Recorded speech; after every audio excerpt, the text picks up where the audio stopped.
Imagine que você está vivendo sua vida normalmente, tudo está em ordem, até que um dia você recebe uma notificação. Suas contas bancárias foram bloqueadas, sua casa foi invadida por agentes da polícia e seu nome está nas manchetes como suspeito de lavagem de dinheiro. E o mais chocante de tudo, você não tem a mínima ideia de como chegou a esse ponto. Esse é um cenário vivido por muitos brasileiros, inclusive personalidades conhecidas como a influencer Deolane Bezerra. Sua prisão foi notícia em todos os portais, mas o que será que realmente está por trás de uma ação policial como essa? Vamos adentrar nas decisões judiciais que lidam com lavagem de dinheiro, prisão preventiva e sequestro de bens. A partir de casos reais, você vai entender o funcionamento do sistema penal e como as decisões são tomadas. Vamos começar com um dos temas mais complexos do direito penal, a lavagem de dinheiro. Para muitos, esse é um crime que parece distante, algo que só acontece em grandes esquemas de corrupção,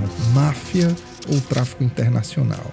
Mas a verdade é que ele pode estar mais perto do que você imagina. A Lei número 9.613 de 98 estabelece que qualquer tentativa de ocultar ou disfarçar a origem de recursos financeiros pode ser considerada crime. E sabe qual o detalhe mais intrigante? Muitas vezes a justiça lida com casos em que as provas são pequenos fragmentos, pequenas pistas que precisam ser conectadas. Imagine o seguinte: João é um empresário de sucesso e tudo parecia perfeito em sua vida, até que uma investigação começou a vasculhar suas contas bancárias. Para o Ministério Público, algumas transações levantaram suspeitas, transferências entre contas de empresas no exterior que pareciam não ter explicação. A polícia confiscou seu carro de luxo e bloqueou suas contas. Mas João afirma que tudo é legal, que trabalhou honestamente por cada centavo. Esse tipo de situação é comum. Nestes casos, o réu conseguiu provar que o dinheiro em questão vinha de investimentos legítimos e que as transações suspeitas eram, na verdade, parte de operações comerciais normais. Em segunda instância, o tribunal, então, revogou o confisco dos bens, devolvendo o patrimônio de João. Isso mostra como a justiça precisa de provas claras e robustas para condenar alguém por lavagem de dinheiro. Agora, no caso de Deolane Bezerra, sua prisão, que pegou muitos de surpresa, levanta questões importantes sobre o uso da prisão preventiva no Brasil.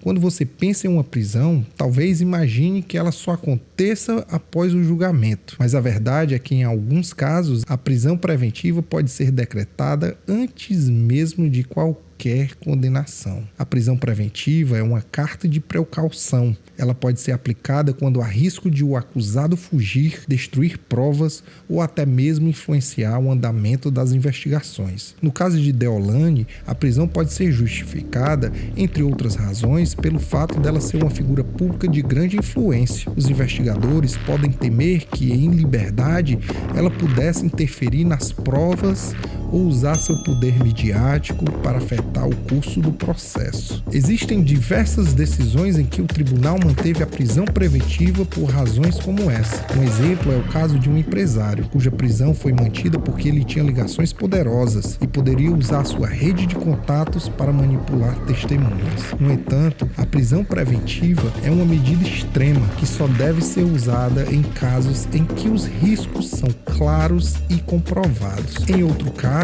a prisão preventiva de um empresário foi revogada. A defesa conseguiu provar que as alegações do Ministério Público não tinham base sólida e que ela não representava risco à investigação. Esse equilíbrio é fundamental no sistema penal. A justiça precisa proteger o processo, mas também deve garantir que as medidas cautelares, como a prisão preventiva, sejam usadas de forma justa e moderada. Agora imagine o impacto emocional de perder o que você construiu, sua casa, seu carro, suas contas bancárias congeladas, enquanto você ainda está sendo investigado. Isso é o que acontece quando os bens de uma pessoa são confiscados durante uma investigação. A justiça faz isso como uma medida para evitar que recursos ilícitos continuem circulando ou sejam escondidos. Mas o que acontece quando esses bens são apreendidos sem uma prova concreta? Na operação que envolveu Deolane, bens de alto valor foram confiscados como parte da investigação, mas a questão principal é: é, eles estavam realmente vinculados a um crime? Em um cenário semelhante, uma empresária teve vários imóveis confiscados durante uma investigação de lavagem de dinheiro. No entanto, com o tempo, a defesa conseguiu provar que os imóveis eram parte de uma atividade comercial legítima e que não havia qualquer relação com os crimes. A decisão do tribunal foi clara. Na ausência de provas que vinculem diretamente os bens à prática de crimes, eles devem ser restituídos. Esse é um princípio básico do direito penal. Se o Ministério Público não conseguir demonstrar uma conexão clara entre o patrimônio e o crime, a justiça não pode manter o confisco. Um dos pilares do nosso sistema de justiça penal é o princípio de que, na dúvida, o réu deve ser beneficiado. E isso é crucial em casos de lavagem de dinheiro, onde as provas podem ser muito sutis ou difíceis de obter. Vamos imaginar o seguinte: Pedro, um jovem empresário, foi acusado de lavar dinheiro porque recebeu transferências de uma empresa que estava sob investigação. O problema é que Pedro nem sabia que a empresa estava envolvida em atividades ilegais.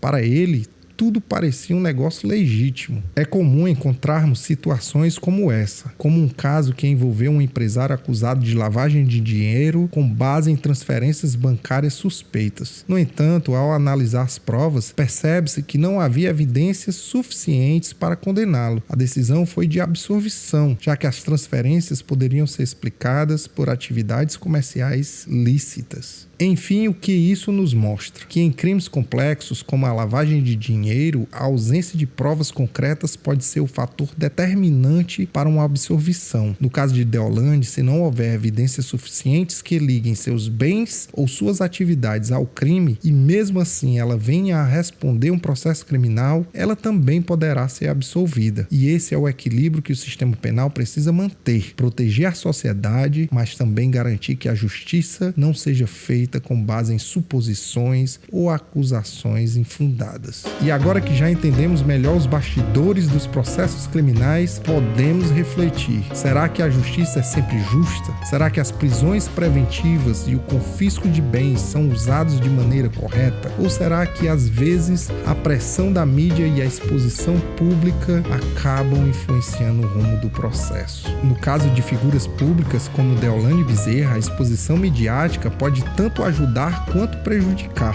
O julgador precisa se ater às provas e garantir que todas as decisões sejam tomadas com base nos fatos, não na pressão popular. E isso vale para todos nós. Então, o que você acha? Será que o sistema penal brasileiro está fazendo o que é certo na maioria dos casos? Ou será que precisamos repensar a forma como esses processos são conduzidos?